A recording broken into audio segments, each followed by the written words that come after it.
So if you have a client who has mobility issues, they're obese or vision impaired, I bet they don't have a clue of what's lurking inside their home and behind the things that they cannot reach. Let's talk about that in today's episode.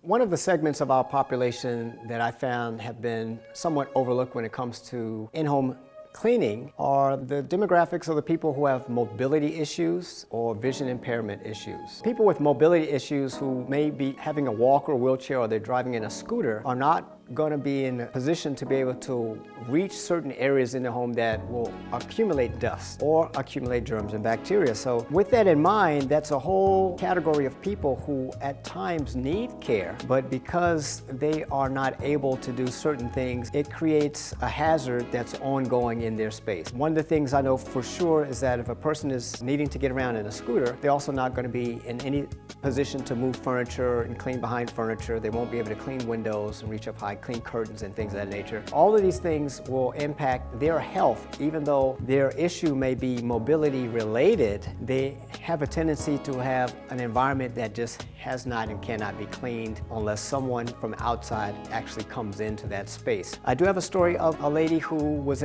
she's actually has hoarding issues, but she's also, she's not able to walk, so she has a scooter that gets her around. And one of the challenges that she has is that there are things on the countertops that she can reach, things that she's placed there, but she cannot thoroughly clean her shower. There's certain areas on the floor that she cannot clean because of the footprint of her actual scooter will occupy the space, will prohibit her from actually cleaning underneath certain items, and this becomes a hazard, especially when we talk about, once again, infestations of dust or mice activity. A rodent will enter into a place where a person has maybe a mobility issue and the droppings that they leave behind don't get addressed. One of the things I talk about is identifying mouse droppings. People sometimes are not able to identify what it actually is when they see a mouse dropping. So I say, well, brown rice, yes. Black rice, no. If it looks like rice and it's black, it's feces from a rodent, and that carries with it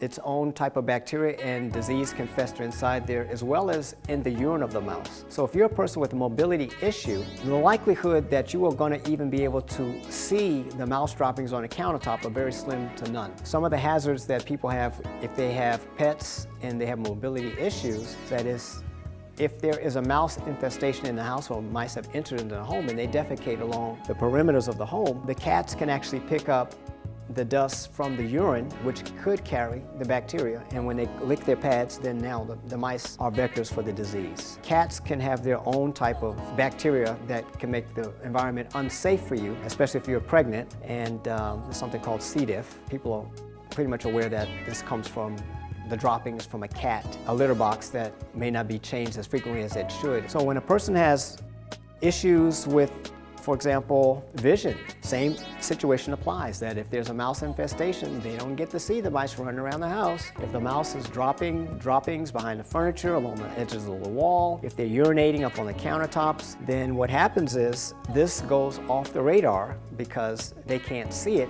If you're a caregiver and you have a patient who is wheelchair bound, or maybe they're in a scooter, or they're walking with a walker, or they have a vision impairment, or maybe they're totally blind, it's worth it to give us a call so we can come out and do a thorough evaluation and assessment of the healthiness of that home, because these things will not be attended to from their prompting. They will not give you any indication that you need to do any of that stuff because they're not aware that these things could be problematic. I'm the Incredible Gregory Hunter, and here's to keeping your patients and your team incredibly healthy.